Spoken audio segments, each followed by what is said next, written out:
What's up, everybody? This is Pastor Sam, This is Jesse. and together we're exploring David. We're talking about kings today. Specifically, we'll focus on, I think we can talk about all kings in a sense, or just the idea of leadership in a way or another. Yeah. Somewhere in there.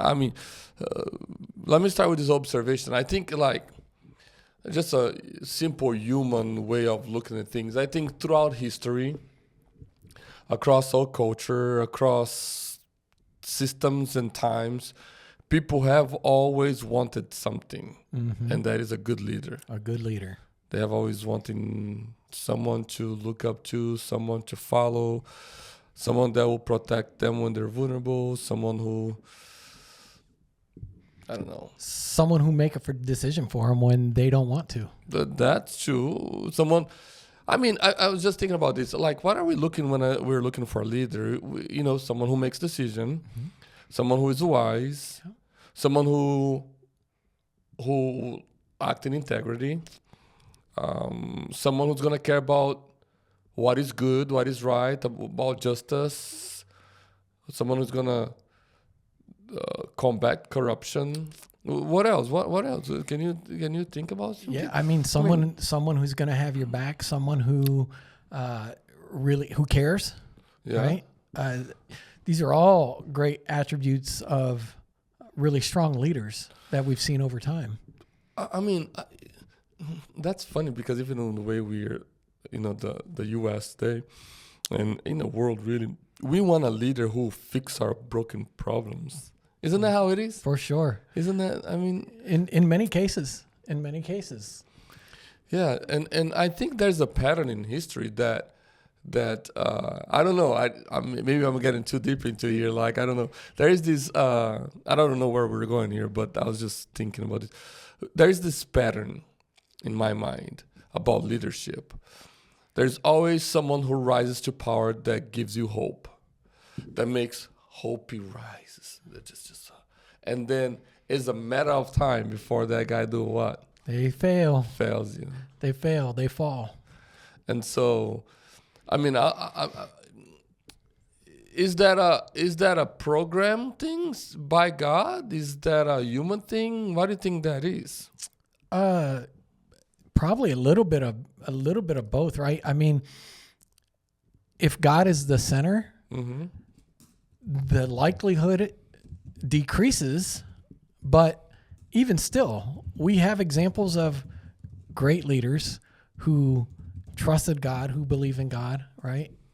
And followed God, and still, because we have free will, we make mistakes. Yeah, I was just thinking about, leaders in leaders of the world. Think about Julius Caesar.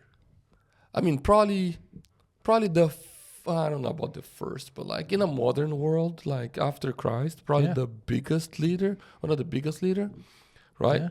The guy was brilliant. He expanded Roman territory.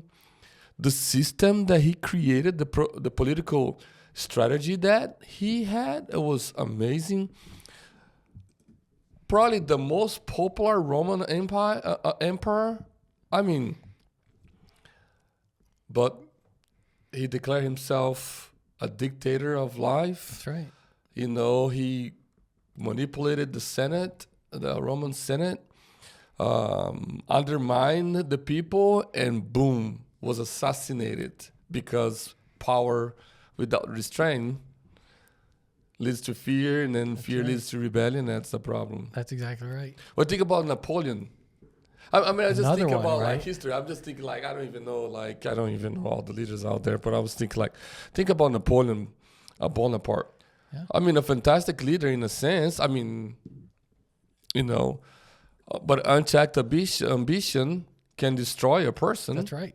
What about American leaders? I think it just matters on how you define success, right? Part of how you define success will guide you, right? And some of those guys were all about the power. They were all about. Like Caesar, right? That was power that corrupted him. Napoleon was ambition. I was thinking, I don't know why I thought about Nixon. Was it Nixon? Richard Yeah. Nixon? Was it your He was president? president. And he fell because of moral failure, wasn't it? I believe it was. Now I'm not a history buff, but yes. Character failures. I think I think overshadow his accomplishments. I believe. I mean, there's all these guys. Let's go to the Bible. Think about King Saul. Yeah, you can't talk about kings without leaders Saul. without that guy. That's right. You can't just jump to David. That's right.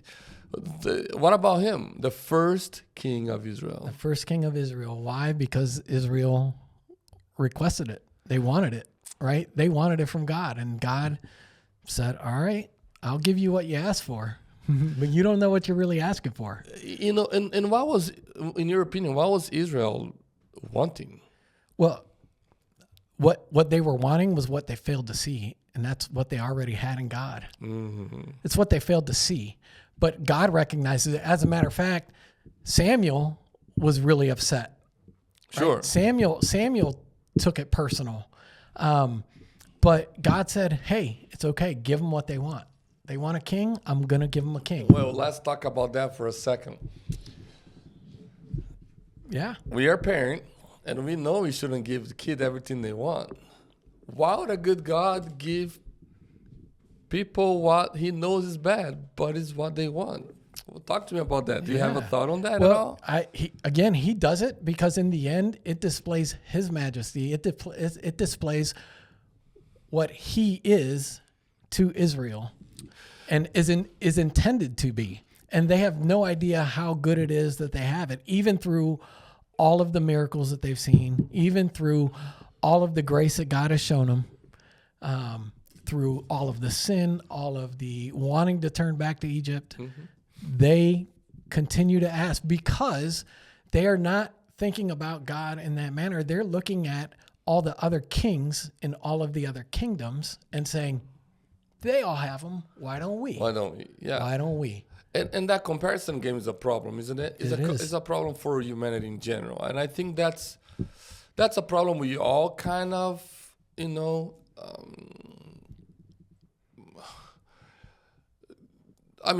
don't know.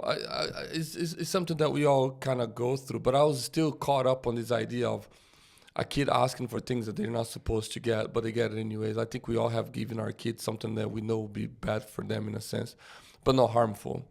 And I think that's what God was looking at here. It's like, this is going to be bad, but it's not going to harm them because I have a plan. That's right. So I think about, my kids wanting extra candies that I knew is going to give them a stomachache, and I gave it anyway because a stomachache's not going to kill anybody, but it's going to give a little stomachache, and so you got to go through it. So I don't know. I always think about this comparison game that we were talking about earlier. Like we are always trying to compare ourselves with someone else, and we want what other people have, but then we start to realize what they had wasn't that much better. Not that much better. The grass is greener on the other side until it's not. No. So after Saul came, somebody else rose up. That's right. Little shepherd. That's right. Who became king. He became king. The least of all the brothers, right? Isn't that funny? The least of all of them. I mean, what kind of leader do you want? Well, as an individual, you think about it. Saul, he looked the part. Yeah. In human eyes, he looked the part. He was tall, probably dark and handsome.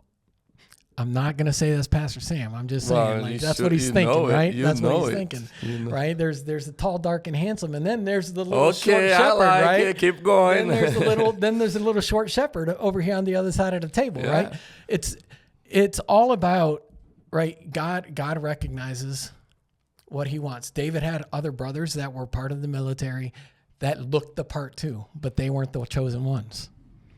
I mean, yeah, and one of the things about looks, especially in that time, is that their king was a representative of God, kind of, in a sense, and so, and I think this is what really bothers me about the whole Israel asking, God for a king, is that, I think for us to understand the story of David, we need to understand a little bit of a political world of that time, the Near Eastern, the ancient time, because I mean, around that time, everybody had a king, right? Right. Mesopotamia was ruled by cities with kings, right?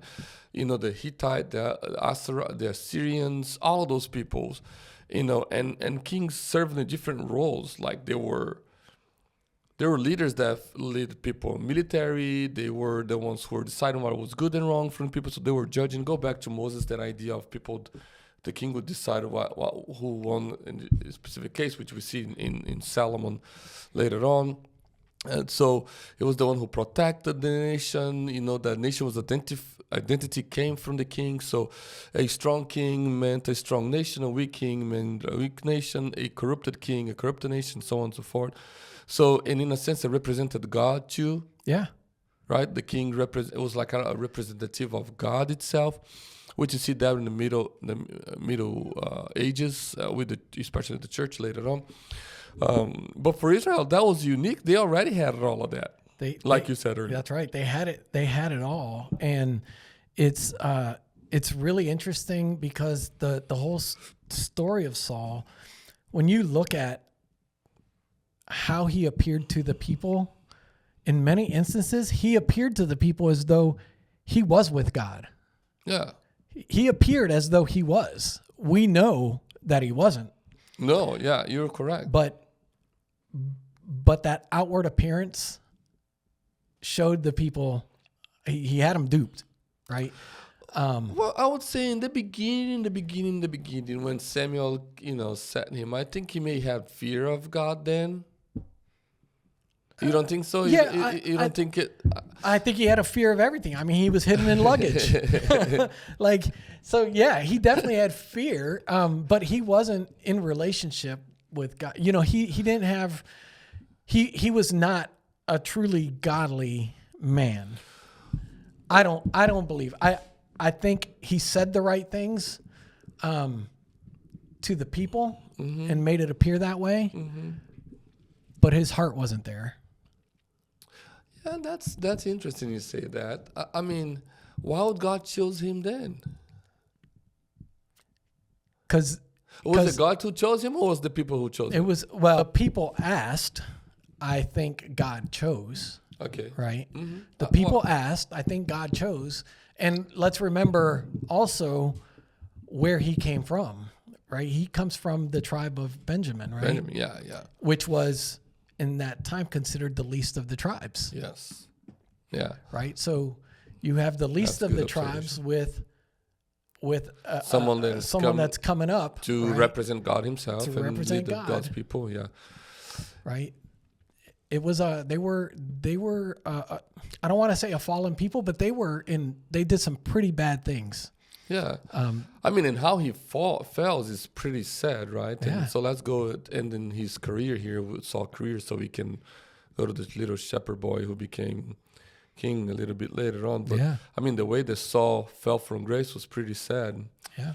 Right? He was asked to go to conquer a people, and which some people have trouble with this. Like God said, kill everybody, don't leave anybody. Don't take any spoil, leave it all there.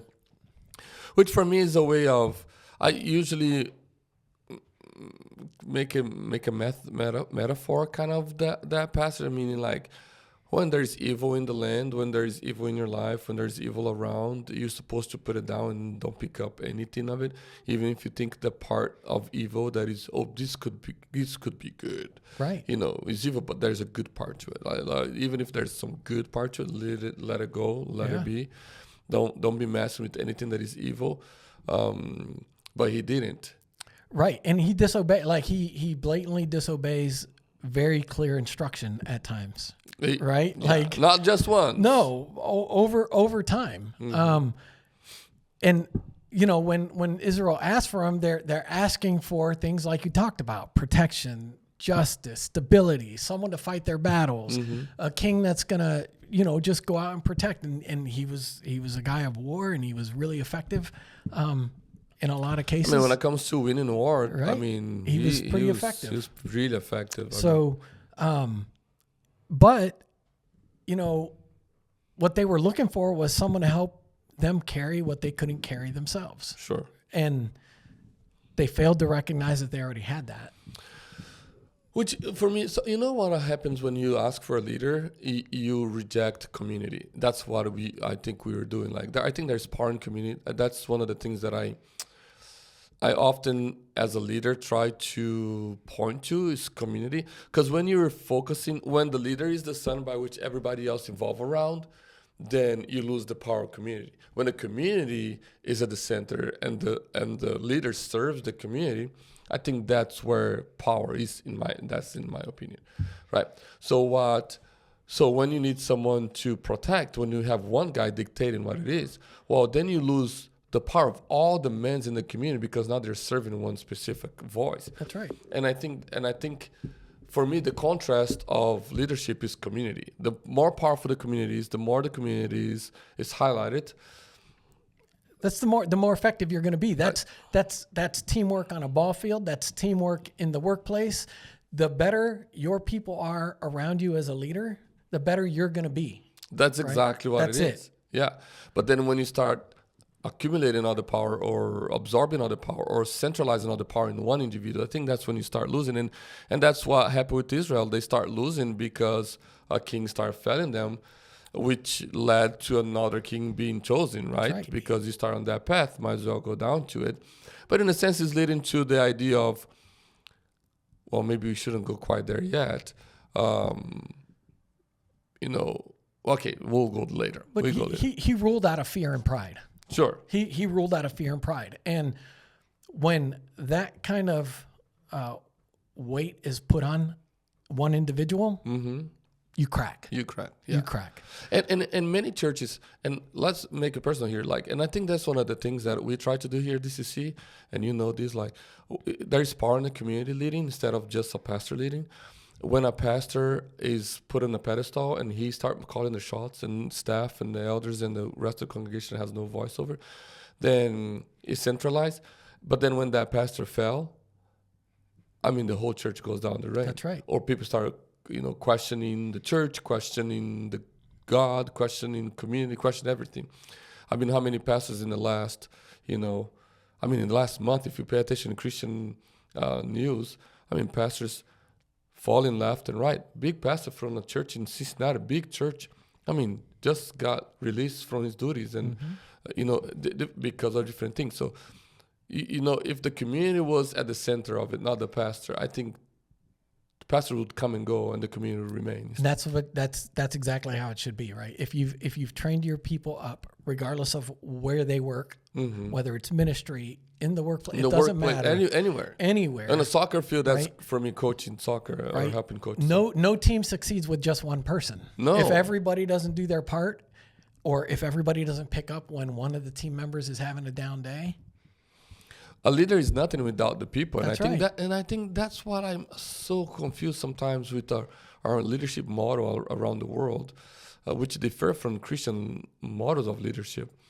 It's a Christian. Jesus. Did Jesus point the finger to him or he pointed the finger to the disciples?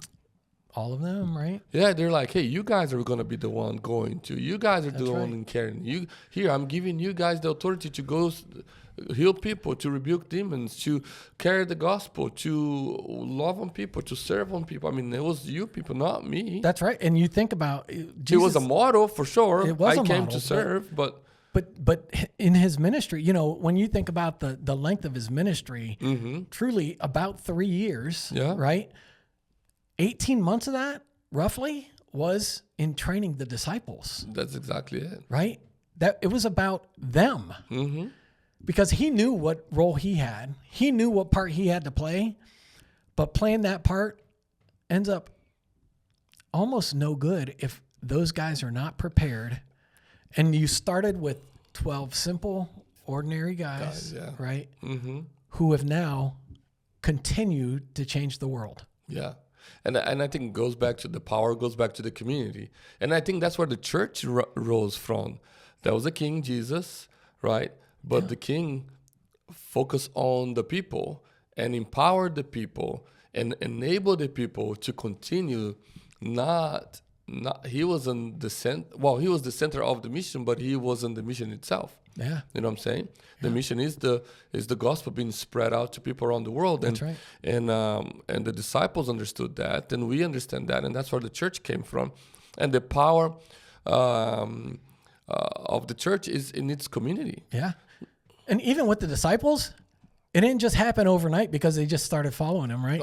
It took him almost the full time he was there, discipling them, for them to finally get it.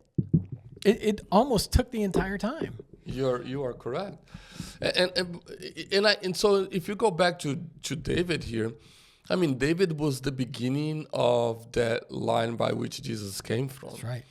And every king before Jesus fell to recognize the power of community.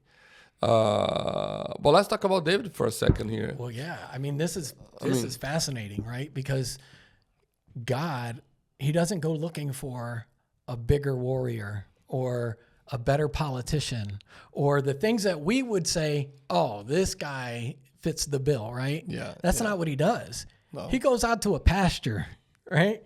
He goes out and finds a shepherd boy, again, the least of all his brothers. A shepherd was a low end, or I don't know how you want to call it. Yeah, I mean, a low status occupation. I don't know what you want to call it. Like, that was, you didn't want to be, what job people don't want to do today? They've not that, right? That's not what people would want to do, right? But I mean, it's a dirty job. It's a hard job. We know. I mean, whatever you don't want to do. I mean, there's a couple of jobs. That was a job I think is very necessary, which shepherd 100%. was in the 21st century. Is like nursing. I mean, it is an amazing job. It is necessary. It brings healing to people and so on. But I could never do it. Yeah. Just if I see blood around, I'm just gonna pass out. It's not gonna work like that. You know what I'm saying? Like if you see people throwing up or it's not coming out of your nose, I'll be throwing up. You know, so I can't do it. It's not that I don't think it's a good job. It's just like I just can't do it. Sure. Whatever job. So that's kind of whatever it is in your mind, you can't do that. That's right. But that's the kind of job that this is what God tells us, right? He says his way is not our way. Like we will never fully understand, but that story comes through here loud and clear, right? Yes. Where we would choose Saul likely as a king. If we were doing a comparison, we would likely choose Saul, if we're being honest. He doesn't. But isn't that how he chooses David, right? Yeah, isn't that how we choose our leaders today? It changes everything. That's exactly right. The most power, the better looking, the more influence, whatever. All of those things. Yeah. All of those things come into play. So that transition from Saul to David, I think, is like, it's one of the most powerful narrative turns in the Bible, right? It's not just the change of leaders. It's a contrast between two different hearts, two different kinds of kingdoms. And really what we end up seeing is two different kinds of kings. Yeah. And what, I mean, it wasn't appearance, wasn't affluence, and it wasn't power. Yeah. It wasn't political power, political strength. It was a heart thing. You just said that. That's right. You know, and if it's one thing I think you're saying here is that God uses like unexpected people to lead under His name over and over again. You know, and so many times when we have some expectations about what the person who should lead us look like, God's like, well, that's not mine. Yeah. Might be yours, but that's not mine expectation. Yeah. Saul really represents what humanity would produce. Mm-hmm. David represents what grace chooses. Wow. Right? Wow. And Saul takes the throne. David is anointed in secret. Like, they're 100% complete opposites. And that does not negate the mistakes that David makes, because he makes mistakes and he's imperfect and that's okay. But the contrast between the two, I mean, Saul clings to power, David faces giants. Like Saul refuses repentance. David writes Psalm 51, right? Well, that's the whole point. The point is not accomplishment.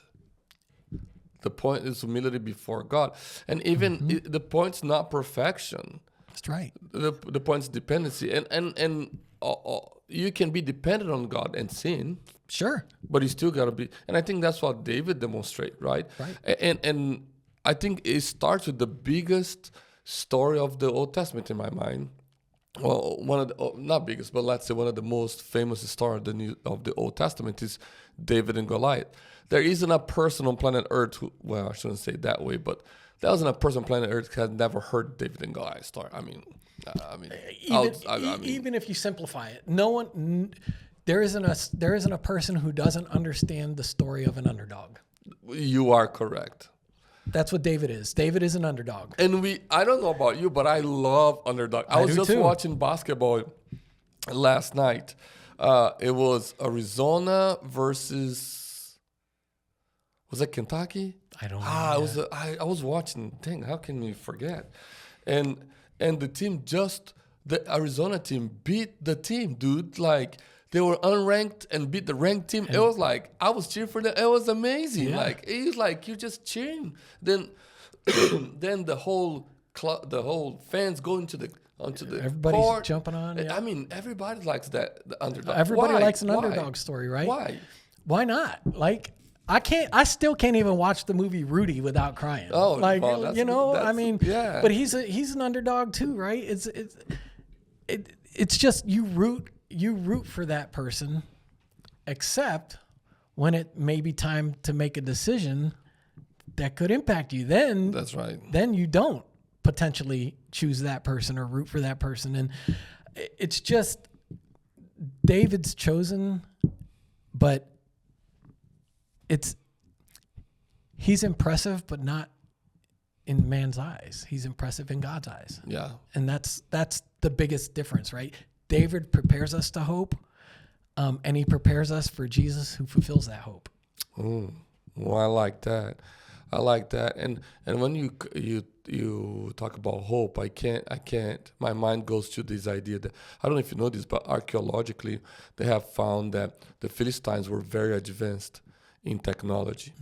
Like they have some crazy weapons and crazy like technology when it comes to iron weapons, which gave them huge advantage over anybody that they fought against. So, talking about hope, Israel had none when they're facing the Philistines, especially when you have technology and you have a giant in your side.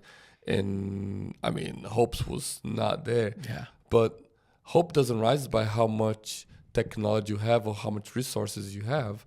It comes from who is on your side. That's right. Hope comes not how much It's not what doctors can do for you, money can do for you, friends can do for you, or That's right. resources you have. Is how close you are to the will of God. That's right. It's not what you have hope in, it's who you have hope in. That's exactly it. Yeah. Yeah. And I think that's a big problem for us in the 21st century, as it was for Israel back then. The only one who hoped in God was David. Not Saul, That's right. not the warriors, not everybody else. I mean, Israel has been fighting, God has been fighting on their side for a long time. They have been winning by this time. Yeah. They come to the Philistines and a giant, and they are now no longer hoping on God. That's right. Is that insane or what? It is. It is. But that's the difference in David, right? So David, he shows why God says he had a heart after God's, right? He was repentant over and over again, right? He was dependent on God. Yes. He worshiped God Yes. openly, right? He had humility, Yes. right? All of these things. He wasn't perfect, so this wasn't about perfection. It was about surrender. For sure. And I think was that surrender that got David what we all admire about him, which is the covenant that God made with him. I think that surrender, that dependence on God, despite of his imperfection, he killed Goliath, became the king. That's right. With respect to Saul.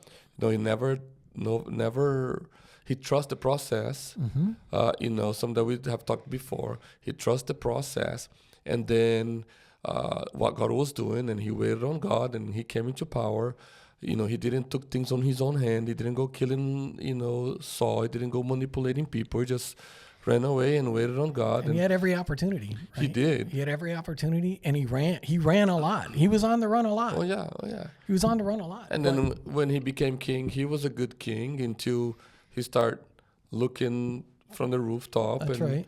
I mean, I think we all have a rooftop problem in our lives as men. No doubt. Every man has done that. The guy who says who hasn't, he's a eunuch. If you're not a eunuch, look, you had a rooftop problem where you're looking more than you're supposed to. Or you're just flat lying to yourself. Right? I mean, that's just it. And people does that. Right. So which we are different than that. We're not proud like David. It wasn't proud. Right. But I think the humility, the surrender, the repentance is that gave him the covenant that brought Jesus about. Yeah, and look, David is remembered for a lot of things. Obviously, he was the greatest king of Israel, right, at that time, and he's remembered for a lot of those positive things: the victories, the giant slaying, the worship, the courage that he displays. But you know what is pretty amazing is that how God uses his failures to preach just as loudly, right?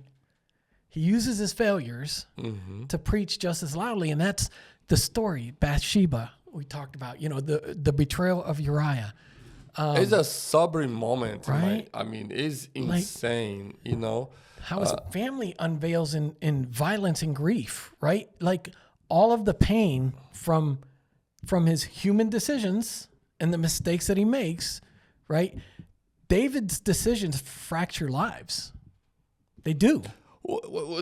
So here's the weight of leadership. Yeah. In my opinion, one of the weights of leadership, or maybe the one that I fear the most, is that your decision making in the private or in public, it will affect people's lives. That's right.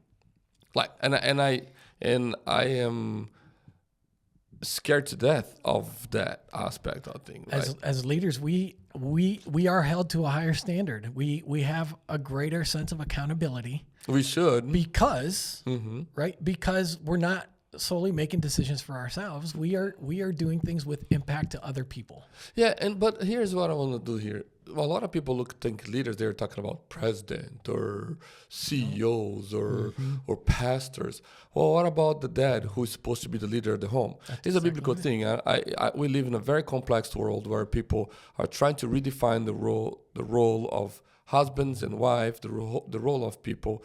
Biblically, if you like it or not, then go talk to God about it. Biblically, the man is supposed to be the head of the household. That's right. The ruler at home. Spiritually, if you are spiritually, then it becomes in so many other different ways. And if you fail to lead a home, then there is a problem. That's there. right. You're not leading. And the decisions you make as a dad, as a husband, as the leader at home will impact your wife and your kids. That's right. It's impactful. Which you do not have to lead people to be a leader. You're correct. You don't have to lead people to be a leader. But when you lead people, there is a greater responsibility to those people. You're correct. And start with leading yourself. That's right. Like, how you lead yourself. People, I've talked about this before. Like, if you don't have integrity with yourself, then you're not, if you can't lead yourself in a way that, I understand that different guys have different people have different ideas what their life should be like or do, or what they should do. I understand. But if you don't live in integrity with that goal you have for yourself, then you're not going to accomplish anything in life. That's right. With the power and the resources that God has given you. That's right. But so David does that. He falls from grace, and God's ghost showed him his grace. He committed this amazing thing, which the amazing thing for me is not just the adultery. It's the covering it up and the assassination. That's right. Right. It's a whole thing. It's not just is a compound of interest of sin. In my opinion, it's like the one to the next to the next to the next until you get caught. But then, just builds. and then Psalm 51 show up, creating me a clean heart, oh Lord. Yeah.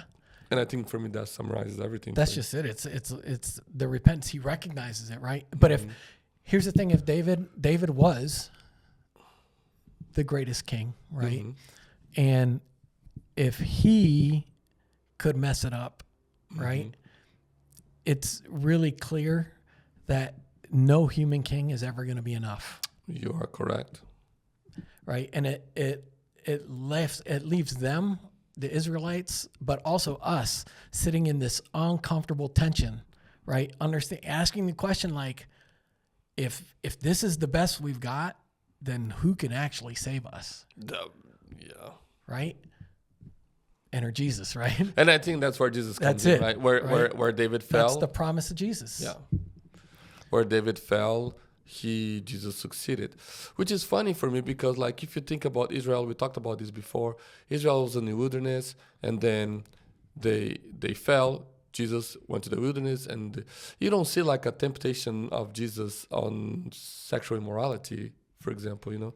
And if there were, it wasn't even like never a thing. It was never a thing for him. Yeah.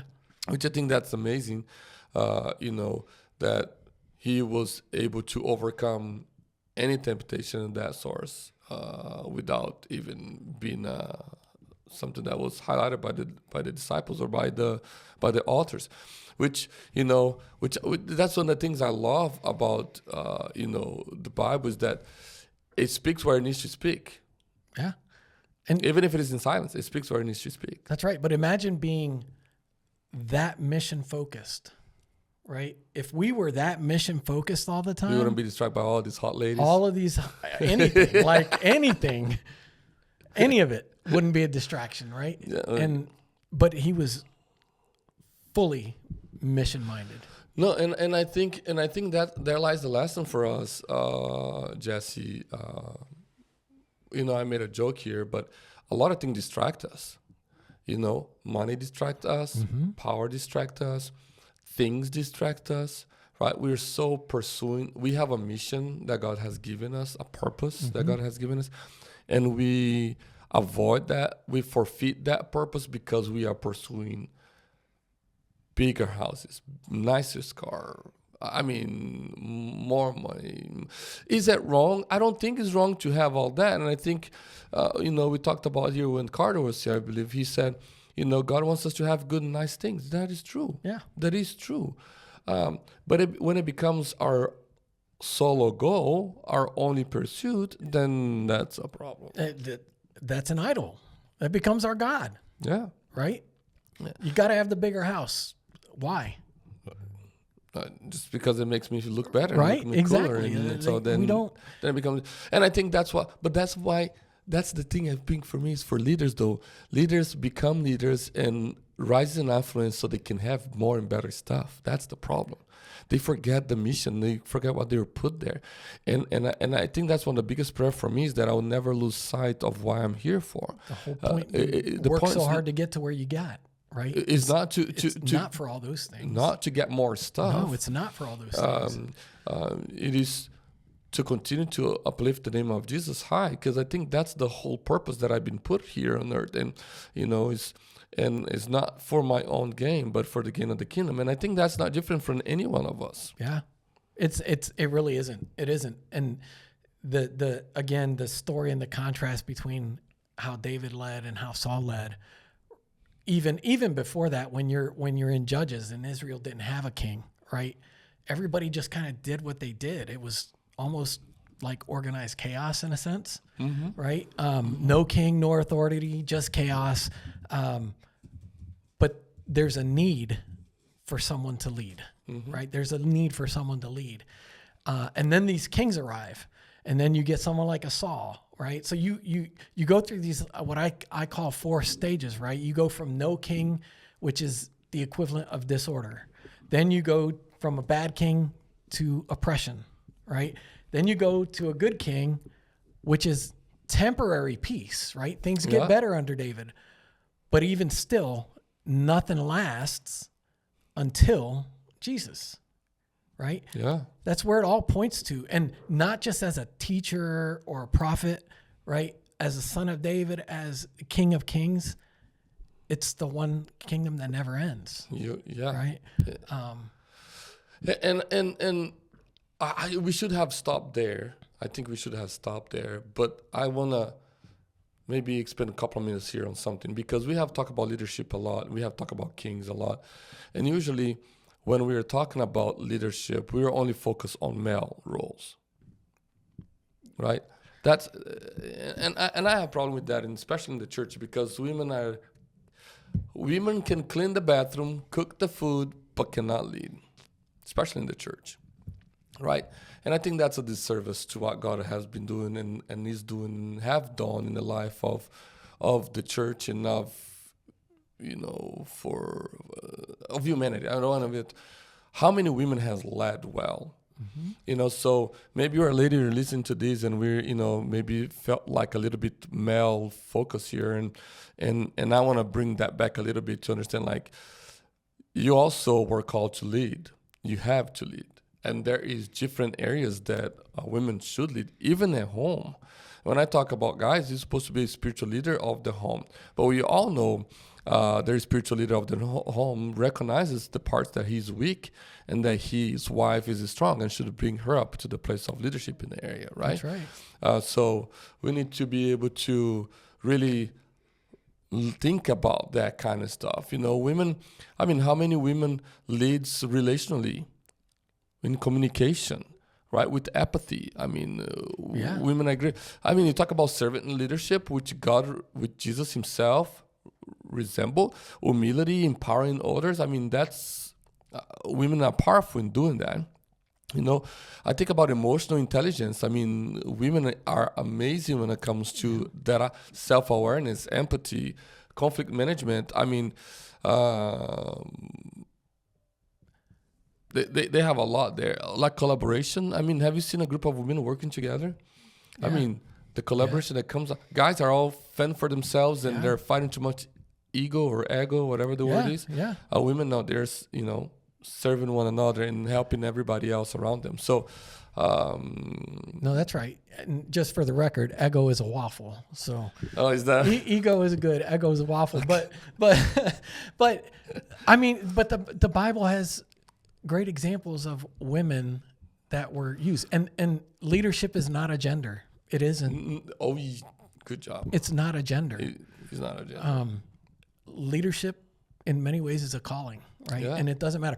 I've heard the saying, if the man is the head, right, the woman is the neck, right? Because you cannot turn the head without the neck, right? Women and the women in our lives offer discernment. They give us much different perspective than we as males often come to the table with, right? So for me, leadership is not gender related at all. It is a calling regardless of who you are. So let's end it here. So if you're a guy or a girl, leadership is not about dominance or control. It's about influence, responsibility, stewardship, service, right? That's right. And that's character, humility, wisdom, care for others. So we are all leaders, depending on the context we find ourselves in. That's right. Thanks, Jesse. I appreciate you, man. Thank you. Yeah. Like it's been a blast. Yeah, it's good. Like we always say, be blessed. Be blessed, everyone.